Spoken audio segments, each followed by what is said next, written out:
Madame Bovary, Gustave Flaubert, la scène de première rencontre entre Emma et Léon. Emma s'ennuie profondément à Toast. Pour la guérir de sa dépression, Charles prend la décision de déménager dans un bourg plus important, Yonville, afin qu'Emma puisse changer d'air. Notre passage se situe à l'arrivée de Charles et d'Emma à Yonville. Durant la première soirée, ils font la connaissance à l'auberge du Lion d'Or de Monsieur Homais, le pharmacien, et de Léon Dupuis, un jeune clerc de notaire avec qui Emma se découvre, dès cette première rencontre, un certain nombre de points communs. Nous verrons qu'il s'agit ici d'une scène de première se présentant sous la forme de deux dialogues où s'opposent réalisme et romantisme. Dans cette scène, Flaubert se moque avec ironie des différents personnages. Notons qu'insérer un dialogue dans un roman permet à l'auteur de présenter directement les expressions et les émotions des personnages grâce au discours direct. Dans un premier temps, on montrait que nous sommes en présence d'un dialogue romantique entre Emma et Léon avec la naissance de l'amour en passant du topo, lieu commun en latin, à la parodie. Dans un second temps, nous allons montrer que nous sommes en présence d'un dialogue réaliste entre Monsieur Homais et Charles. Dans cette première partie, nous allons montrer que nous sommes en présence d'un dialogue romantique entre Emma et Léon avec la naissance de l'amour en passant du topo à la parodie. Premièrement, on remarque le topo de la scène de première rencontre amoureuse. Avant même qu'Emma et Léon aient parlé ensemble, la description d'Emma se chauffant au-dessus du feu, à travers le regard admiratif de Léon, le début d'une histoire d'amour. D'abord, comme dans toutes les scènes de première rencontre amoureuse, la narration se situe en focalisation interne afin de traduire les émotions et l'admiration du jeune homme.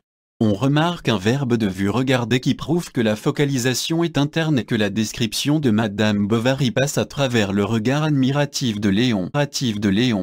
Ensuite, on remarque la description idéalisée qui passe par le regard admiratif du jeune homme. On constate une accumulation d'éléments sensuels, cheville, peau, yeux, qui traduit l'admiration de Léon. Le feu et la grande couleur rouge sont des symboles de la passion. Notons néanmoins la présence du regard ironique du narrateur qui introduit dans cette vision idéalisée un voisinage humiliant avec l'expression le gigot qui tournait. On peut constater le réalisme du texte. Il y a une évocation du désir beaucoup plus physique qui révèle le désir de Léon, pénétrant. Enfin, on constate les motifs traditionnels du topo de la première amoureuse. C'est le soir, Léon s'adresse essentiellement à Emma. Ils se comportent comme s'ils étaient seuls. Ce n'est pas une conversation à quatre, mais plutôt à deux dialogues à deux. Le coup de foudre repose sur leur référence commune au romantisme. Deuxièmement, on est en présence de clichés romantiques avec ironie flaubertienne et de Léon sont nettement marqués par l'influence romantique, que Flaubert n'hésite pas à ridiculiser une fois de plus. L'ironie flaubertienne s'attaque ici au caractère convenu et cliché des grands thèmes romantiques. Et à travers cette discussion pleine de lieux communs et de clichés, c'est aussi Emma et Léon qui sont ridiculisés. D'abord, on parle du voyage.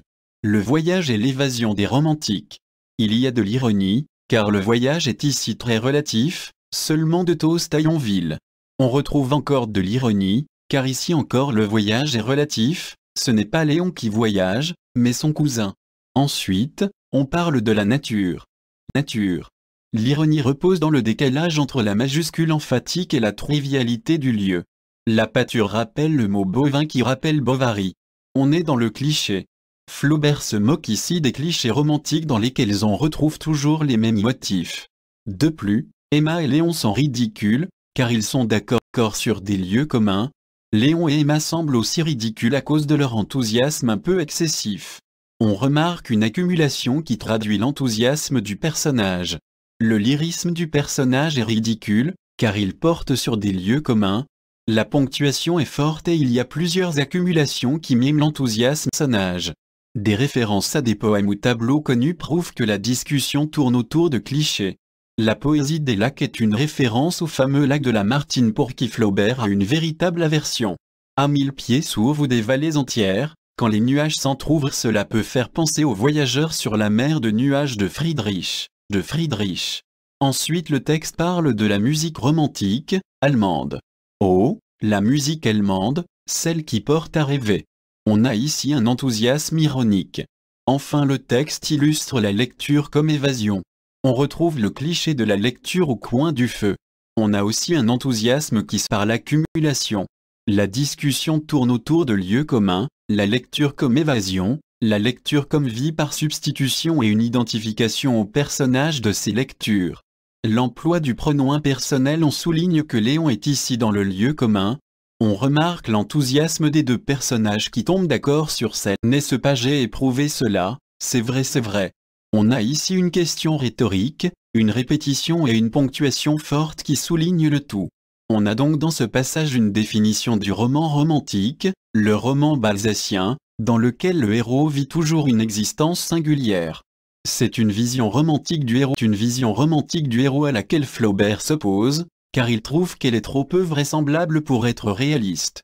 Flaubert place donc dans la bouche d'Emma la définition du roman réaliste qui s'oppose à celle des romans romantiques qu'elle aime tant. L'ironie du sort vend qu'à travers cette définition des héros communs, c'est elle-même qu'elle définit en tant qu'héroïne du roman Madame Bovary.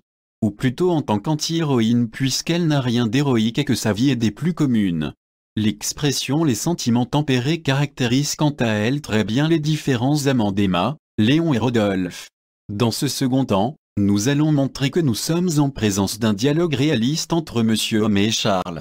Il y a un décalage entre le discours romantique d'Emma et de Léon d'un côté et le dialogue très réaliste de Charles et Monsieur Homais de l'autre. Ce dialogue a deux fonctions. D'une part, présenter le personnage d'Homais, le pharmacien, qui va à travers sa logorée s'imposer de lui-même comme un personnage pédant et ridicule. Notons d'un discours visant à imposer sa science, que d'un réel dialogue. D'autre part, la présence du deuxième dialogue réaliste, voire trivial, fait office de voisinage humiliant pour la scène de première rencontre romantique entre Emma et Léon. Premièrement, le dialogue est réaliste. D'abord, le discours d'Ornay repose sur un pragmatique et réaliste de l'existence. Forêt d'Argueil côté Saint-Jean. Les noms de lieux donnent un aspect réaliste. Ensuite, on retrouve une énumération des maladies avec un discours réaliste et pédantisme du personnage qui se vante. On a une accumulation de termes savants du champ lexical des maladies. Cela prouve que le discours est réaliste, mais cela souligne surtout que le personnage d'Ornay est pédant. Notons qu'un certain nombre des expressions de mal sont vides de sens, etc. En somme, peu de choses graves, rien de spécial à noter, ce qui prouve bien qu'il cherche avant tout à saturer l'espace de la parole même s'il n'a rien d'intéressant à dire. Il nous apparaît ainsi ridicule. Ensuite, Homais développe aussi une longue réflexion sur le climat. Là encore il parle pour ne rien dire puisqu'il parle du temps qu'il fait, c'est-à-dire du sujet même que l'on aborde lorsqu'on n'a rien à dire. Le pédantisme du personnage reste à façon scientifique, mais ridicule dont il parle du temps.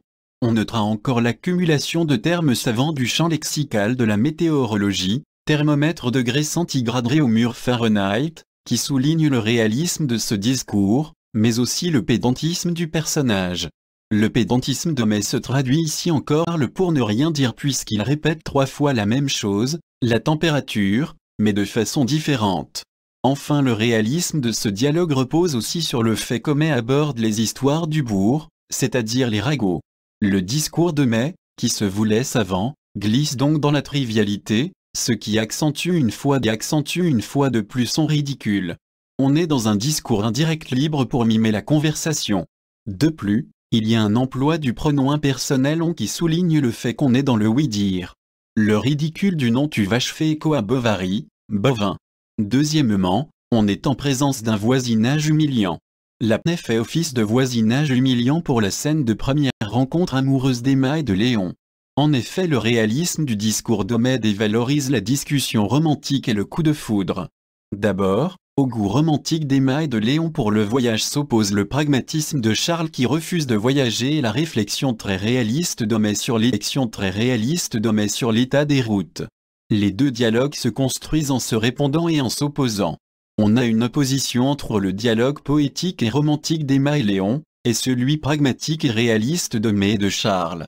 Ensuite, il y a un décalage entre les deux dialogues, l'un réaliste, l'autre romantique. Notons que cette superposition et cette opposition entre la médiocrité de la réalité et les aspirations romantiques se résument finalement dans le nom du personnage, Emma Bovary, où se côtoie la trivialité du nom Bovary, dans lequel on entend bovin, et le prénom éthéré aux accents romantiques Emma. On peut faire un parallèle entre ce passage et celui des agricoles. En effet, dans ce passage connu, on retrouve cette superposition ironique d'un dialogue amoureux et romantique, cette fois entre Emma et Rodolphe, et d'un discours réaliste sur les vertus de l'administration et de l'agriculture.